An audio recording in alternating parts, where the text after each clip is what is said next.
আচ্ছা, আপনি কত বছর বাঁচবেন? ৬০ বছর? কি কম হয়ে গেল? আচ্ছা, বড় জোর ৭০, না হয় ৭৫ বছর।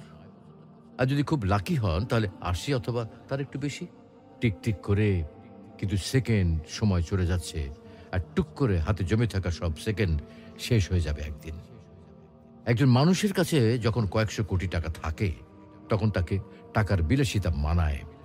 যার কাছে কয়েকশো টাকা আছে, তাকে কিন্তু টাকার বিলাসিতা মানায় না।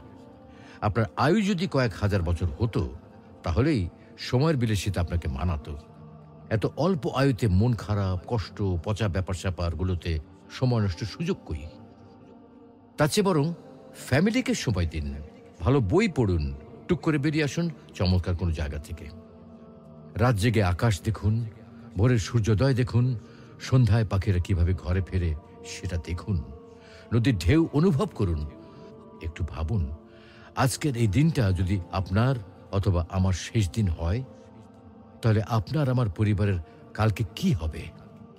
অবশ্যই আল্লাহ দেখবেন, কিন্তু এই পরিবার আর নিজের জন্য যে এত সময় নষ্ট করছি, তার কি হবে? তো আসুন, আমরা নিজ ধর্ম পালনের মাধ্যমে সৃষ্টিকর্তাকে রাজি ও খুশি করি। হয়তোবা আজকের দিনটাতে সফল না হলেও পরকালীন জীবন সফল হতে পারে।